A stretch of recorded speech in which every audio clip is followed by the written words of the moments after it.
If you've been looking to purchase a home for the second half of 2022, or really all of 2023, you've probably had a miserable experience so far. However, I've got some good news moving forward to 2024. Stay tuned for the full video here. I'm gonna be breaking down exactly what it looks like to purchase a home in 2024. What's up, guys? My name is KMAC, and I'm a licensed real estate agent, as well as a real estate investor, both in Orlando, Florida, and the Dallas-Fort Worth market of Texas. Now, for the new folks on this channel, I have been purchasing homes since 2017 when I was 27 years old, and I've accumulated north of $5 million in properties, not just rental properties, but properties that I have owned and eventually turned into rental properties as well. Now, as much as my content has been about investing in real estate, today I'm going to be discussing more so along the lines of just purchasing a house, not necessarily an investment property or one that you live in and wind up renting out down the road, but truly at the end of the day, just a house to purchase for you to live in. So let's go ahead and jump right into the first topic, and that's going to be mortgage interest rates.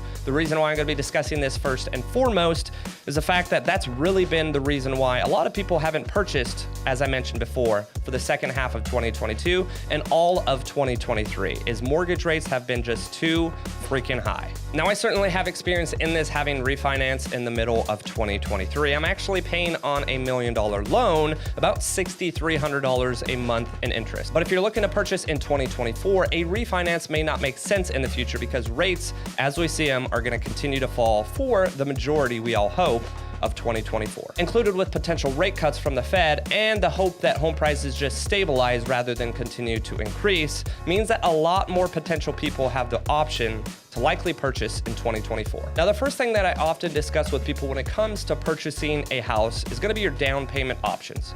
Now, the VA loan is gonna be likely the best loan out there, and the reason being is because it allows you to put 0% down, but that is not the majority of the general population in the United States looking to purchase a home. So if you're not a veteran, you're obviously not gonna utilize your VA loan. You're gonna utilize a conventional or an FHA loan. Now, a conventional loan can be anywhere as low as 3% down to as high as 20 or more percent down. For most first-time home buyers, you're gonna likely put the minimum amount down, which means for a conventional loan, 3%. Now, just a couple bullet points when it comes to conventional loans. Those are likely going to be best utilized by individuals with a little bit higher or better credit. Also, individuals that have a good amount of money either for a down payment or in reserves. Now, on the flip side, if you have a little bit lower credit, maybe you need some assistance for down payment assistance, a conventional loan may not make the most sense, because either A, you may not qualify, or B, it may actually cost you more than an FHA loan. Now, an FHA loan on the other side is actually going to be more ideal for folks that are looking to put less money down and likely have a little bit less credit. Now, an FHA loan does have some detriments when it comes to the loan itself, but you can always refinance out of an FHA loan and go back to a conventional loan. Now, the biggest thing when it comes to mortgage rates is they are going to vary tremendously. Obviously, based on your credit score is going to be the biggest deciding factor, but if you're looking to purchase a $300,000 home, it could be substantially more expensive if you have a lower credit score than if you had a 720 or 740. The biggest thing when it comes to credit scores is aiming for the highest score possible. And you may be asking, how exactly do I do that? Well, you need to eliminate as much debt as possible. And to be debt-free as of right now, it's very, very difficult for people to do, but you still can have revolving debt and have a good credit score. My suggestion is you shoot for a 740, potentially a 760 or higher. This is certainly going to get you in the realm for a conventional loan and is going to save you a ton in cost rather than going the FHA route. But unfortunately, not everyone is in that same particular position with a 740 or 760 credit score. So again, if you're in the 620 to 660 range, FHA is probably going to be your better route, but continue to make it a goal to raise that credit score north of that 700 mark. And eventually, especially if rates continue to fall, it may make sense to refinance down the road from an FHA loan to a conventional loan. Now, while we're discussing credit as a whole, this is going to be a big factor, just like home prices as well as mortgage rates are. Credit score is going to be really your third biggest item that's going to either cause you to not be able to purchase a home or be comfortable purchasing a home at the end of the day. Now, if you are sitting with a little bit lower credit score, you need to work on your debt management. That means paying off as much debt as possible. But the key here is paying off those high interest debts first. For instance, my mortgage rates that I have on some of my rental properties that are in the 3 to 5%, those are good debt. I'm paying off those, the monthly minimum for my mortgage every single month. But if I have a revolving credit card debt that's anywhere from 20 to 30% on a monthly basis, I'm paying off those credit cards with my extra funds, not making additional mortgage payments. So first things first, when it comes to purchasing a house, I would say step one is getting with a mortgage lender or a mortgage broker. A mortgage broker is someone that's going to have multiple different lenders that they can shop your kind of portfolio, meaning your credit, your income, so on and so forth, with multiple different lenders and find you the best possible rate. Now, the big key factor here is your mortgage broker, mortgage lender, or bank, if you choose to use a local bank, is going to give you a pre-qualification letter. That pre-qualification letter may be for $400,000, but that doesn't mean you need to spend $400,000. A lot of the times I get people with pre-qualifications that are substantially higher than what they actually wind up purchasing. Just because you're qualified for a certain amount doesn't mean that you have to spend that amount. Now, to be honest with you, no one can truly sit here and tell you what spring 2024 is going to look like. But one thing that I can tell you is rates certainly are going to continue to fall. The big question is going to be, and this is really during every single election year, rates just continue to fall. It's just the cycle when we come into election years, but also the way that 2023 has worked out and where inflation is sitting, as well as what the Fed is saying. I can almost guarantee you that we're going to see multiple different Fed cuts in 2024, which is just going to continue to bring interest rates down, which means bringing more and more buyers out, and that ultimately means more competition. Now, the other thing that I get a lot when it comes to buyers as well, and this comes from buyers that have purchased anywhere from 5 to 10, 15 homes in their lifetime to brand new buyers who have never purchased a home ever, is, hey, how do I time the market? You know, is the market gonna crash?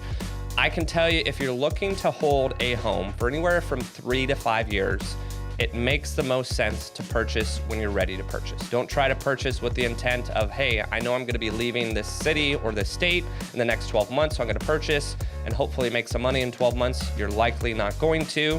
Now, I can tell you specifically in the Texas market, if you bought in 2020 or 2021, you're likely sitting in a pretty good position now. And the home values over the course of that year or two just absolutely exploded. That is not typical. So again, if you're looking to purchase, make sure it's somewhere that you're looking to purchase and stay at least 3 to 5 years. Now, the next thing I want to talk about when it comes to purchasing homes, and more so really with your first home purchase, is your must-haves versus your nice-to-haves.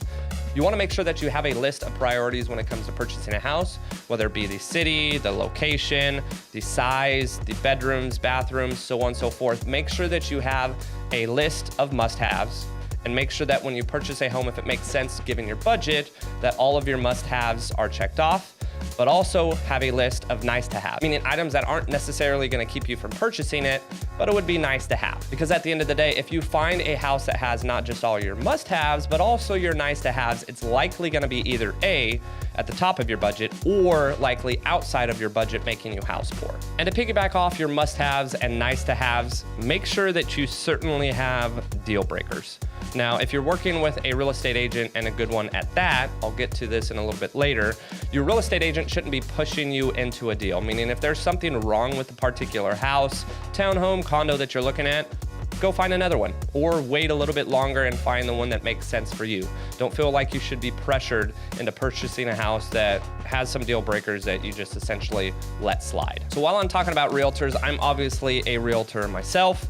There are plenty of pros and cons to utilizing a realtor. I am obviously going to be a little bit biased and suggest that you always use a realtor, but the biggest thing is you use a realtor that has plenty of experience and plenty of expertise. Myself included, I have been licensed for over 7 years. I've sold over $100 million in real estate. I've acquired, like I said earlier in this video, north of $5 million in rental properties. So I'm very well versed in purchasing homes, but not just purchasing homes that make sense for the long term, which I think all of us, if you're watching this video, especially to this point, if you're watching this video, you want to purchase a home and want to make a smart decision when it comes to purchasing a home. Because at the end of the day, if you're looking to hold a house long term, it's truly an investment.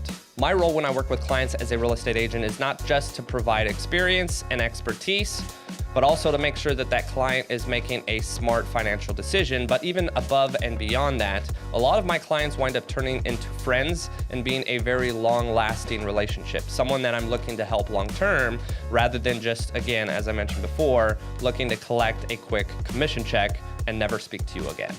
Also, if a real estate agent is smart and has worked a handful of deals and understands offer strategy, there are definitely ways that you can manipulate and move a contract in a way that's going to be extremely favorable to you. And again, make sure to not work with a real estate agent if you're feeling pushed, if you're feeling like you're being misguided, or if that particular real estate agent just isn't doing their due diligence for you. Now, if you do work with a great real estate agent and you wind up getting an offer accepted, every state's gonna be a little bit different, but here in Texas, you do have an inspection or option period.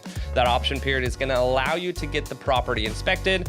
Now, that property should come back with an inspection, and those items on the inspection report should be items that you can further negotiate or decide the property, hey, has too much work and I want to walk away with it. And it should cost you very little to nothing to be able to walk away from that contract. But let's say you wind up actually deciding to move forward, or hey, let's say maybe it's a new construction property.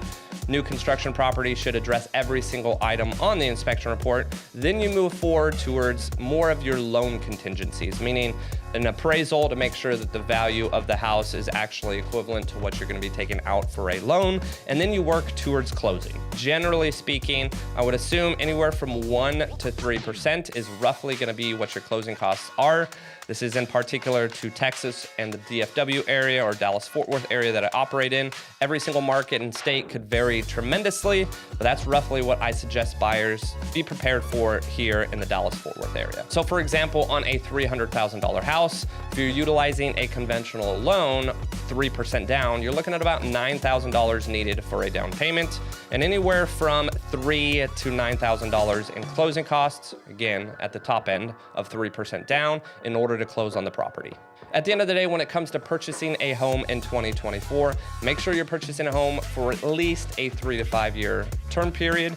Obviously, life can happen and things can change. If you wind up selling or having to sell before that, you may not wind up in a great position.